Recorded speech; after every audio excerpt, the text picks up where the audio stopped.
इस पे Warren Buffett बोला करते हैं कि ये इंट्रिंसिक वैल्यू आपको एक्सेल में लेकर बनाने की जरूरत नहीं होती है, आपको देखने से पता चल जाना चाहिए कि कंपनी में इंट्रिंसिक वैल्यू है या नहीं है। मेरे हिसाब से अगर कोई कंपनी का आरओई ज्यादा है और ग्रोथ भी रीजनेबल है, और ग्रोथ और आरओई में ज्यादा फर्क नहीं है, अगर 20% का ग्रोथ है तो लगभग 20-25% की आरओई है, तो सब कुछ ठीक है, अनलेस आप पी बहुत ज्यादा नहीं दे रहे हैं। तो अगर आपका price earnings ratio equal to growth है तो इंट्रिंसिक वैल्यू आपका ब्रॉडली ठीक होगा। तो पी, आरओई और ग्रोथ अगर एक ही रेंज में घूम रहे हैं तो सब कुछ ठीक होगा, सेक्टर अच्छा होना चाहिए। बट ये इंपॉर्टेंट बात होती है कि नॉर्मली अगर आप कहीं पे भी रिसर्च रिपोर्ट पढ़ें या कोई भी एनालिस्ट से बात करें तो वो इंट्रिंसिक वैल्यू की बहुत बातें करता है, बिकॉज एनालिस्ट को हर चीज पेपर पे दिखानी पड़ती है। एनालिस्ट नहीं बोल सकता कि हाँ यार ये सब कुछ ठीक लग रहा है तो मुझे लगता है शेयर ले लेना चाहिए, तो ये कॉम्प्लिकेशन रहता है। बट हाँ, ज्यादा मेरे को लगता है ये ओवर यूज्ड वर्ड है इंट्रिंसिक वैल्यू, इसको राइट आंसर निकालना नेक्स्ट टाइम पॉसिबल होता है, और वो इसलिए लेना चाहिए बिकॉज आपकी फंडामेंटल्स अगर इंटैक्ट है और प्राइस घटा है तो आपको शेयर और खरीदना चाहिए। नॉर्मली क्या होता है, लोग जब दाम घटता है तो ये एज्यूम करते हैं कि कुछ ना कुछ तो गड़बड़ होगा, तो कुछ ना कुछ अगर गड़बड़ नहीं है और आपका स्टॉक अगर सही है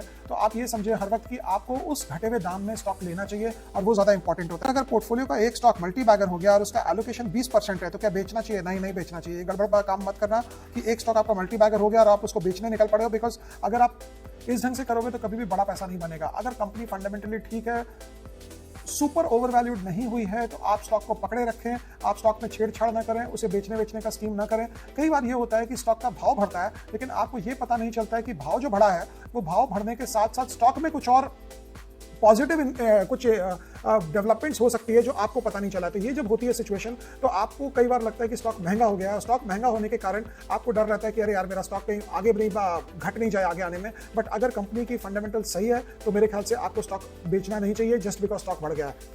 इनका क्वेश्चन है कि रेड योर बुक, ये थॉटफुल इन्वेस्टर पढ़े हैं फाइनेंशियल स्टॉक्स के बारे में, और ये बोल रहे हैं कि अगर ग्रॉस एनपीए नहीं घट रहा है तो बैंक प्रोविजनिंग क्यों घटा देती है। और ये साउथ इंडियन बैंक का बैलेंस शीट पढ़ रहे थे और ये बोल रहे हैं कि उसमें प्रॉफिट बढ़ा है लेकिन एक्सपेंस कम हो गया बिकॉज प्रोविजनिंग घट गई है, ऐसा क्यों?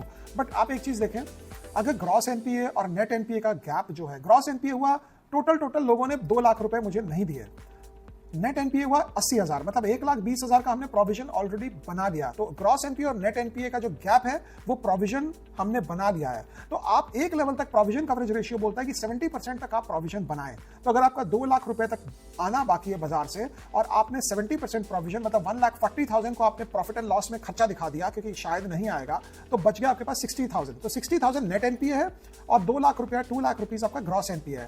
का जो लीगैलिटी है, अकाउंटिंग जो स्टैंडर्ड्स है वो बोलते हैं कि 70% के बाद आप नहीं भी बनाए प्रोविजन तो चलेगा, क्योंकि 2 लाख में कुछ रुपया तो आप इकट्ठा करके लाओगे। तो मेरे को लगता है ये नॉर्मल सी चीज है, इसमें ज्यादा आपको नहीं देखना चाहिए।